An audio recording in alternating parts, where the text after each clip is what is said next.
తెలుగు వారి number 1 choice Telugu matrimony. Remand పొడిగింపుతో Chevireddy Bhaskar Reddy reaction ఇదే, అరుపులు కేకలు. ఇక వివరాల్లోకి వెళ్ళినట్లయితే చంద్రగిరి మాజీ ఎమ్మెల్యే చెవిరెడ్డి భాస్కర్ రెడ్డి ఆయనతో పాటు మరికొంతమంది నిందితులకు నిన్న ఏసీబీ కోర్టు రిమాండ్ పొడిగించింది. అది ఎప్పటి వరకు? డిసెంబర్ 5వ తేదీ వరకు, శుక్రవారం. అంటే నిన్నటితో ఆ రిమాండ్ గడువు పూర్తయిపోయేసరికి ఏసీబీ కోర్టుకు తీసుకెళ్ళారు. నిందితులను తీసుకువెళ్ళిన తర్వాత మరలా వాదనలు విన్న తర్వాత వీళ్ళకి రిమాండ్ పొడిగింపు అని చెప్పేసి అది కూడా డిసెంబర్ 5వ తేదీ వరకు అని చెప్పేసి చెప్పడం జరిగింది. అంటే మరో 14 రోజులు. సో దానికి మామూలుగా కాదు, నిన్న రచ్చరచ్చే. అందులో ప్రధానంగా ఏంటి అంటే ఈ కేసు వాదించింది ఎవరో తెలుసా? నిందితుల తరపున అదేనండి పొన్నవోలు సుధాకర్ రెడ్డి, మాజీ అడిషనల్ అడ్వకేట్ జనరల్. ఇక సాధారణంగా పొన్నవోలు సుధాకర్ రెడ్డి అనగానే చాలామంది ట్రోల్స్ మీమ్స్ చేస్తూ ఉంటారు. ఆయన వాదించాడంటే వీళ్ళు బయటికి రారు అని చెప్పేసి దానికి అనుకున్నట్టుగానే నిన్న పొన్నవోలు సుధాకర్ రెడ్డి ఏమన్నారంటే రిమాండ్ పొడిగిస్తున్నాం అని చెప్పేసి ఎప్పుడైతే న్యాయమూర్తి గారు మాట్లాడారో ఆయన అదేంటి ఎందుకు పొడిగిస్తారు, ఎలా పొడిగిస్తారు, అసలు ఏ విధానంలో మీరు పొడిగిస్తున్నారో కొంచెం చెప్పండి అది అని చెప్పేసి ఆయన ప్రశ్నించడం జరిగింది. ఎందుకు ఇంత గట్టిగా ప్రశ్నిస్తున్నారా అని అంటే ఆల్రెడీ 90 రోజుల కాల వ్యవధి పూర్తయిపోయింది, అయినా కావాలని రిమాండ్ ఎలా పొడిగిస్తారు, ఏ ప్రాతిపదికన రిమాండ్ పొడిగింపు చేస్తారు అని చెప్పేసి ఆయన ప్రశ్నించడం. పైగా ఇక్కడ ఛార్జ్షీట్ నమోదైన తర్వాత మరలా ఏ విధంగా పొడిగిస్తారు అంటే ఎప్పటికప్పుడు ఛార్జ్షీట్లు కొత్తగా అటాచ్ చేస్తూ ఉన్నారు. సో ఆ విధంగా రిమాండ్ పొడిగిస్తున్నది ఇదంతా కావాలనే జరుగుతుంది అని చెప్పేసి ఆయన యొక్క వాదన. సో ఈ విధంగా జరిగితే సుప్రీంకోర్టుకు వెళ్ళి మేము ఆర్డర్ కూడా తెచ్చుకోవచ్చని సుప్రీంకోర్టు చెప్పింది అని చెప్పేసి ఆయన కొంచెం గట్టిగానే మాట్లాడటం జరిగింది. దీనికి సంబంధించి వాళ్ళకి ఇవ్వాల్సిన వివరణ వాళ్ళకి ఇచ్చారు. అలాగే న్యాయమూర్తి గారు కూడా ఈ ప్రాసిక్యూషన్ తరపున ఉన్న న్యాయవాదులను కూడా ప్రశ్నించడం జరిగింది. సో ఏ ప్రాతిపదికన మీరు రిమాండ్ పొడిగించాలి అని అడుగుతున్నారు ఏంటి అది అని చెప్పేసి న్యాయమూర్తి గారు అడగడం, దాని తర్వాత దానికి కొంచెం సమయం ఇవ్వండి అని చెప్పేసి నిన్న భోజనం సమయం అయిపోయిన తర్వాత మరలా వాదనలు వినిపించారు. ఆ వాదనలో భాగంగా రిమాండ్ పొడిగించడం జరిగింది. సో ఈ రిమాండ్ పొడిగింపు అనేది ఎప్పుడైతే ఇక ఖాయం అని చెప్పేసి అనుకున్నారో ఇక తప్పదు. అయితే ఇక్కడ కొన్ని ఆసక్తికరమైన విషయాలు ఉన్నాయి. ఇటీవల ఈ మద్యం కుంభకోణానికి సంబంధించిన అంశంలో ఆస్తుల అటాచ్మెంట్ చెవిరెడ్డి భాస్కర్ రెడ్డిది ఆయన కుటుంబ సభ్యులది చేశారని చెప్పేసి మన వీడియోలో కూడా మనం మాట్లాడుకున్నాం. సో దాని గురించి చెవిరెడ్డి భాస్కర్ రెడ్డి గారు కూడా అన్నారు, నాకు యాక్చువల్గా ఈ మద్యం కుంభకోణానికి సంబంధం లేకుండా ఉన్న ఆస్తులు అంటే 1996లో ఈయన రియల్ ఎస్టేట్ వ్యాపారం స్టార్ట్ చేశారట. సో అప్పుడు నేను రియల్ ఎస్టేట్ వ్యాపారం స్టార్ట్ చేసి దాంట్లో సంపాదించుకున్న సొమ్ముతో పాటుగా మాకు 100 చరిత్ర కలిగిన ఇల్లు ఆ పొలాలను కూడా అటాచ్ చేసేసారు. ఎలా చేస్తారు, 2 ఎకరాల పొలాన్ని 35 కోట్ల రూపాయలుగా చూపించారు అని చెప్పేసి ఆయన గట్టిగా మాట్లాడటం జరిగింది. సో ఈ ప్రకారంగా చేస్తున్నారు. పైగా ఇదంతా కూడా రాజకీయ కక్షలో భాగమే. నాకు యాక్చువల్గా మద్యానికి సంబంధించిన దాంట్లో మాకు డీల్ ఉంది. ఆ డీల్ ఏంటో తెలుసు కదా, ఈయన మద్యం ముట్టుకోరు అని చెప్పేసి ఒట్టేసుకున్నాము మేము, మా కుటుంబ సభ్యులు. మద్యం ముట్టుకోమని ఎవరన్నారు?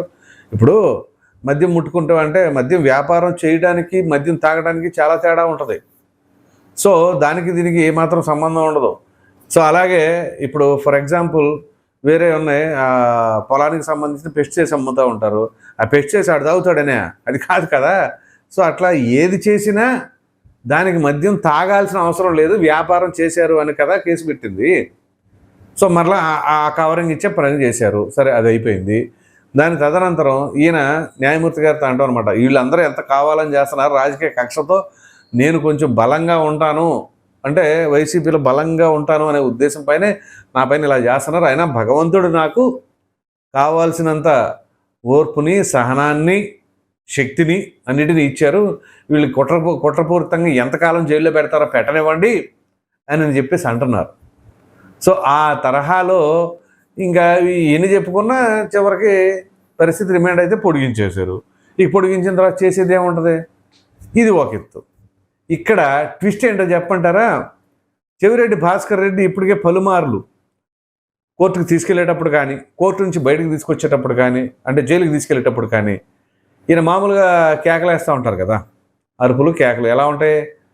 ఇదిగో కావాలని చేస్తున్నారు, అలా చేస్తున్నారు, నేను అమాయకుడిని, ఒక్కొక్కడంతా తెలుస్తా, సిట్ అధికారులు మీ ఇంటి అదేది మీ ఆఫీస్ ముందే నేను ఫ్లాట్ అద్దెకు తీసుకుంటా, అది ఇది అని చెప్పేసి వార్నింగ్లు ఇచ్చిన ఘనత చెవిరెడ్డి భాస్కర్ రెడ్డిది. చివరికి ఆ మాటల వెల్లువ ఇవన్నిటికి అడ్డుకట్ట ఎప్పుడే పడిందంటే న్యాయమూర్తి గారి దృష్టికి వెళ్ళినప్పుడు న్యాయమూర్తి గారు అన్నారు, కోర్టు ప్రాంగణంలో అసలు ఎలా మాట్లాడతావు ఏంటి, అసలు ఇట్లాంటివి జరిగితే మాత్రం బాగోదని చెప్పేసి న్యాయమూర్తి గారు వారికి ఇచ్చిన పిదప కొంత సద్దుమణిగారు. మరలా నేను ఇదే తరహా జరిగిందండోయ్, ఇప్పటికి 2 సార్లు చేశారు, దాన్ని అలా చేయకూడదని చెప్పేసి అన్న తర్వాత నిన్న మళ్ళీ ఉల్లంఘించాడు ఆయన. అది ఎలాగో తెలుసా, మరలా కోర్టు నుంచి బయటకు తీసుకొచ్చి అక్కడ నుంచి జైలుకి తరలించేటప్పుడు మరలా మీడియాతో మాట్లాడటం, అలాగే కరపత్రాలను చించేయటం, ఇది చేశారు. సో అంటే న్యాయమూర్తి గారు చెప్పినా వీళ్ళు పట్టించుకోరు. ధిక్కరణ, న్యాయమూర్తి కాదు ఎవరైనా మాకు ఒకటే అనే తరహాలో వీళ్ళ యొక్క వ్యవహార శైలి. ఓ పక్కన నాయకుడు చూస్తేనేమో కోర్టుకే సమయం ఇచ్చే టైపు, దానికి తగినట్టుగా మరి ఆ కోర్టు కూడా ఎలా కేటాయించిందో కానీ కరెక్ట్గా ఆయన వేసుకున్న షెడ్యూల్ ప్రకారంగానే 11:30 నుంచి 12:30 ఏ రకం పెట్టారో ఎగ్జాక్ట్ 12:30కి ఆయన కోర్టులోంచి బయటకు వచ్చారు. సో ఇది ఎక్కడ మాయో అర్థం కావట్లా. కోర్టులు ఈ రకంగా కూడా మనం ముందే డిసైడ్ చేసుకొని ఇదిగో ఈ సమయం నుంచి ఈ సమయంలో అని అంటే ఆ సమయంలోనే అయిపోద్ది అనమాట. ఇది మరి ఇంతవరకు నేను ఎప్పుడు నాకు ఇంత కాలంలో చాలామంది కోర్టులకు వెళ్ళారు, నాకు తెలిసిన వాళ్ళు వెళ్ళొచ్చారు, నా దోస్తులు ఉండొచ్చారు, ప్రముఖులు వెళ్ళొచ్చారు. ఒకనొక సందర్భంలో ఒక విషయంలో నేను వెళ్ళొచ్చాను, అంటే నిందితుడిగా కాదులేండి. సో వెళ్ళి వచ్చాను అనమాట. అక్కడ చూసా ఎలా ఉంటుంది ఆ వాతావరణం ఏంటి అనేది. సో వెళ్ళగానే చేతులు కట్టుకోవాలి, చేతులు కట్టుకుని కనీసం షర్టు పై బటన్ కూడా వదిలిపెట్టకూడదు, అంత పర్ఫెక్ట్ డిసిప్లైన్గా ఉండాలి. వెళ్ళిన తర్వాత జడ్జి గారికి నమస్కారం పెట్టాలి. సో ఆ బాడీ మొత్తం బాడీ లాంగ్వేజ్ మీ బాడీ లాంగ్వేజ్ అన్ని కంట్రోల్లో ఉండాలి. ఏదో ఆ వకీల్ సాబులో జేబులో చేయి పెట్టుకొని ఉంటాడు చూసారా, ఇది కోర్టు జేబులో చేయి అంటారు చూసారా. సో అట్లా ఎలా పడితే అలా ఉండటానికి, అంత యారగెంట్గా ఉండటానికి కూడా ఉండకూడదు. సో వీళ్ళు అసలు కోర్టులోనే అరుపులు, కోర్టులోనే కేకలంటే ఇక దీనిని బట్టి అర్థం చేసుకోండి వీళ్ళ యొక్క ఆలోచన విధానం ఎలా ఉందో. ఒక ప్రజాప్రతినిధి అయినప్పుడు, ఒక నియోజకవర్గానికి ప్రతినిధిగా ఉన్నప్పుడు మరి వాళ్ళకి ఏ రకమైన ఇది ఉండాలి, ఇంప్రెషన్ క్రియేట్ చేయాలి పబ్లిక్కి. అరే నాయకుడు అంటే ఇలా ఉండాలనాలి, కానీ నాయకుడు అంటే ఇలా ఉండకూడదు అనేలాగా వీళ్ళ వ్యవహార శైలి ఉంటుందంటే దీన్ని బట్టి చెప్పండి ఇక వీళ్ళ విధానాలు ఎలా ఉన్నాయి అనేది. సో మొత్తం మీద ఇక్కడ ఈ మద్యం కుంభకోణానికి సంబంధించిన అంశాలు అయితే సిట్ అధికారులు లోతుగా దర్యాప్తు చేస్తున్న క్రమంలో అనేక రకాలైన అంశాలు తెరపైకి వస్తూ ఉన్నాయి. ఈ క్రమంలోనే వాళ్ళకి రిమాండ్ పొడిగిస్తూ ఉన్నారు. సో దానికేమో వీళ్ళు అసహనం వ్యక్తం చేస్తూ ఎలా పడితే అలా మాట్లాడటం కావచ్చు, ఈ కరపత్రాలను చించివేయటం కావచ్చు, ఇది చెప్తా ఉన్నారు. అందులో ప్రధానంగా వీళ్ళ శిష్యుడు ఉన్నాడు కదా వెంకటేష్ నాయుడు, నోట్ల కట్టల లెక్కింపు వీడియోతో సహా దొరికిపోయారు కదా. సో వీటికి కూడా ఇంకా సమర్థించుకునే ప్రయత్నం చేస్తారంటే ఇక దాన్ని బట్టి అర్థం చేసుకుంటే ఏ రకంగా ఉండబోతుంది. సో మొత్తం మీద చెప్పుకోవాల్సి వస్తే చెవిరెడ్డి భాస్కర్ రెడ్డి రిమాండ్ పొడిగింపుతో అసహనంతో అరుపులు కేకలు వేశారు, అలా కరపత్రాలను దించేసి మీడియాతో మాట్లాడారు. అంటే న్యాయమూర్తి గారు చెప్పిన దాన్ని కూడా ఉల్లంఘించారు అన్న దానిపైన మీ అభిప్రాయాన్ని ఖచ్చితంగా కామెంట్ సెక్షన్లో తెలియజేయండి. Thank you.